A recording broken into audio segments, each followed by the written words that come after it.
ازيكم يا شباب، عاملين ايه؟ انا مع حمدي انجلش ترينر وحلقه جديده في هاف اند هاف. بعض الناس سالتني يا مها في افعال بتاخد to بلس infinitive وبعض الافعال بيجي بعديها ing، فامتى الverbs تيجي بعديها to ومصدر؟ كلمه infinitive معناها مصدر. وامتى الافعال تيجي الفيرب وبعدها ing؟ ده اللي احنا هنعرفه. وعلى فكره الحلقه ديت مهمه لو اي حد هيروح ياخد امتحان. الحاجات ديت بتجيلكوا زي تابس وتريكس كده في الامتحانات على اساس اللي هي توقعكوا، فدي هتبقى حلقه مهمه جدا. الى جانب وانت بتتكلم او انت بتكتب برضو بتغلط فيها لان ما بتعرفش تميز بين الافعال. طبعا الحلقه ديت هتنقسم الى قسمين. اول قسم فيها الفيربس followed by ing، الافعال اللي هيجي بعدها ing، ودولت هتلاقيهم كتير جدا، بس انا هقول لكم تيبس وتريكس كده ازاي اللي انتوا تعرفوهم. اول حاجه saying and thinking، القول والتفكير. زي كلمه ايه؟ زي admit، consider، deny، describe، imagine، mention، suggest. دولت كده افعال هيجي بعديهم ing. طبعا ما تستعجلوش، احنا كده كده هناخد وهنطبق بمثال. liking and disliking، dislike، enjoy، fancy، mind أو not mind، like، hate، adore، love. ولو استنتجنا هنا كده أفعال اللي هي من الآخر الحب والكره. تالت حاجة بعض الphrasal verbs زي ايه؟ carry on، give up، keep on، و put off. برضو في phrases with cannot. ايه هي الحاجات اللي بتيجي مع cannot؟ ودي اللي بتيجي في الامتحانات. cannot beat، cannot help، cannot resist، cannot face، cannot stand. وبرضو other common verbs بعض الافعال الشائعة زي ايه؟ زي كلمة avoid، delay، finish، involve، keep، miss، postpone، practice، risk.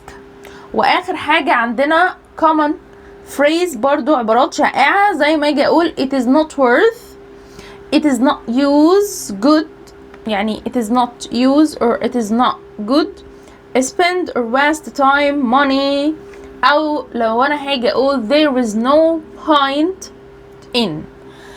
دولت كده اهم الحاجات والاكثر شيوعا بيجوا في الامتحانات وبتستخدموهم، وخاصة افعال الحب والكره، وخاصة اللي هي saying and thinking. اكتر اتنين بشوف فيهم اخطاء. احنا كده عرفناهم، بنطبق ازاي؟ لو انا جيت قلت لك هنا do you enjoy studying، do you enjoy studying بعد enjoy جه studying ing، الفعل اللي بعدها جه ing. do you mind getting up، mind فعل، getting up ing getting. do you like or dislike حب وكره having، قال له لا والله I hate بكره I hate having my picture taken، محبش اخد صور. do you usually avoid speaking بعد كلمة avoid جه speaking يتكلم ing. imagine، can you imagine being without a car؟ imagine being ing. have you ever considered living؟ considered ing living. okay. would you recommend having؟ كلمة recommend having. would you suggest going؟ suggest going. فبكده احنا هنا طبقنا على الافعال اللي احنا اخدناهم. اتمنى ان انتوا تحفظوهم كويس جدا جدا لان دول من الحاجات المهمة، وخاصة اول اتنين. نيجي لحاجة بقى كده الناس بتتلخبط فيها. معلش يا مها، هو ايه الفرق ما بين الجملتين؟ ما I am teaching English now يعني عادي جدا am و is و are و ing، وهنا I love teaching English. هو ايه الفرق ما بين الجملتين؟ ما هنا دولت ing ودي ing، دي teaching ودي teaching. بصوا يا شباب، الاولى ده زمن present continuous. I am teaching، انا دلوقتي بعمل ايه؟ انا قاعدة بشرح. you are watching the video، انت دلوقتي بتتفرج قاعد بتشوف الفيديو. فده زمن المضارع المستمر، حاجة انت بتعملها دلوقتي في الوقت الحالي now. بس الزمن بقى التاني I love teaching English ده هنا مضارع بسيط. I love teaching، انا بحب اللي انا ادرس انجلش. ده كده مضارع بسيط ملوش اي علاقة بالجملة الاولى خالص. ده زمن وده زمن. وحابة ان انا اديكم نصيحة ان هنا افعال الحب والكره ما عمرها ما هتيجي في البريزنت كونتينيوس، عمرها. يعني ما ينفعش ان انا اقول I am liking English، ما ينفعش I like English. دايما هنا حطوا في بالكم افعال الحب والكره عمرها ما هتيجي في present continuous، عمرها ما هتيجي مع verb to be ing. يعني انا هنا ما ينفعش اقول I am loving English. عمر افعال الحب والكره هتيجي مع الverb to be am و is و are، عمرها ما هتيجي مع الزمن ده. فعشان كده نركز كويس جدا جدا.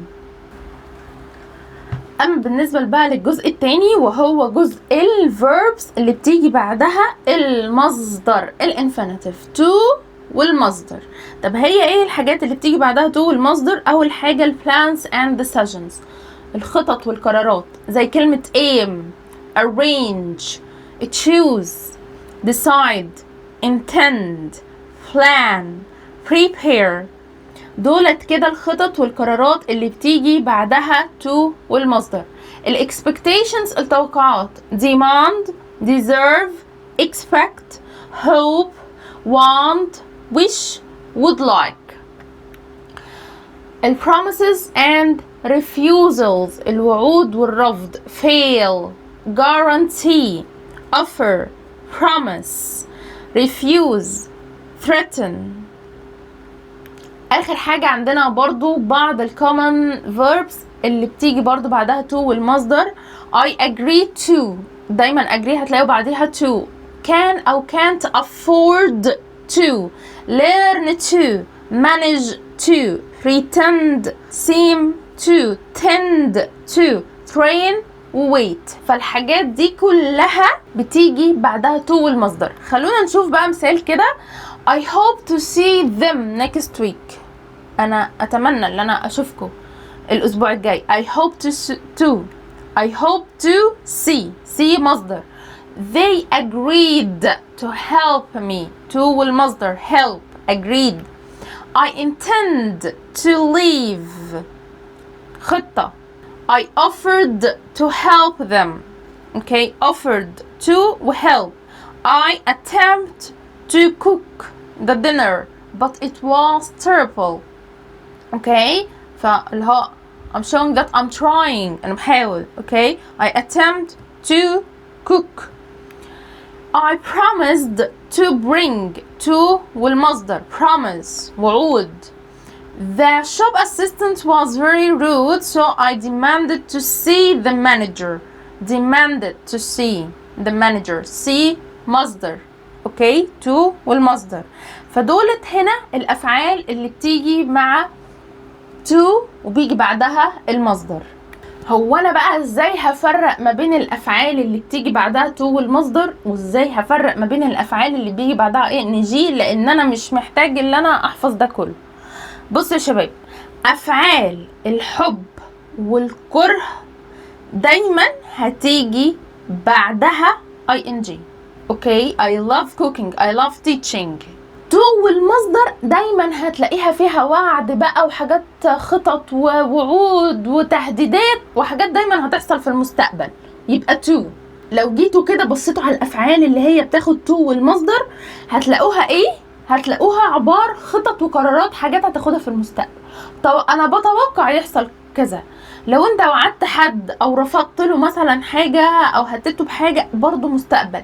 فالحاجات اللي هي ليها علاقة بالتمنيات والتوقعات اللي في المستقبل دي to والمصدر.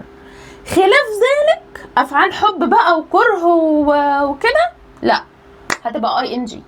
انا سهلتها لكم، اتمنى تكونوا استفدتوا. ما تنسوش تعملوا شير. انا مع حمدي، ده نص عليا ونص عليك، ولو عايزين اشرح حاجة تقدروا تسيبها لي في الكومنتس.